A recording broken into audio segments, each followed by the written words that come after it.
Title: चिड़िया की जादुई करेले की खेती। एक गांव में एक सुंदर बागीचा था जहां तरह तरह के फल और सब्जियां उगती थीं। उस बागीचे की देखभाल बूढ़े काका किया करते थे। काका के बागीचे में एक छोटा सा परिंदों का परिवार भी रहता था।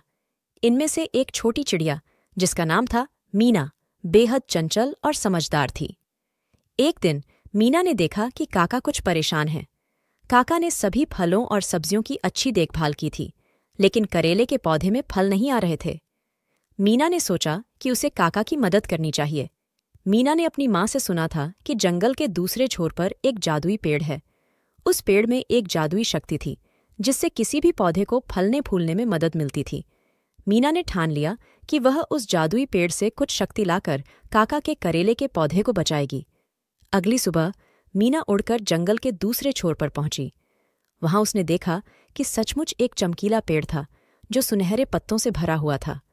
मीना ने पेड़ के पास जाकर विनम्रतापूर्वक कहा, हे जादुई पेड़, कृपया मुझे अपनी जादुई शक्ति दो ताकि मैं अपने काका के करेले के पौधे को बचा सकूं।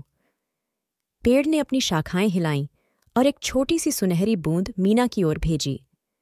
मीना ने वह बूंद अपनी चोंच में पकड़ ली और धन्यवाद देकर तेजी से अपने गांव की ओर उड़ चली।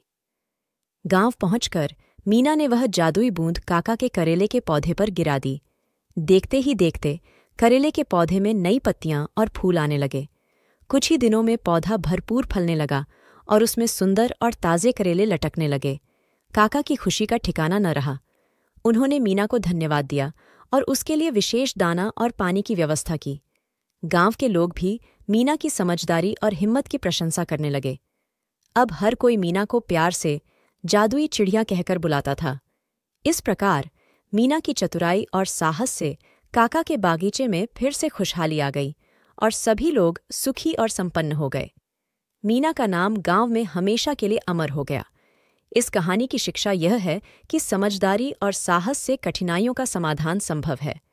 मीना ने अपनी समझदारी और साहस का परिचय देते हुए न केवल काका की परेशानी का हल निकाला, बल्कि गांव के लोगों के लिए भी प्रेरणा बनी। इससे यह भी सीखने को मिलता है कि दूसरों की मदद करने से हमें सच्ची खुशी और सम्मान मिलता है।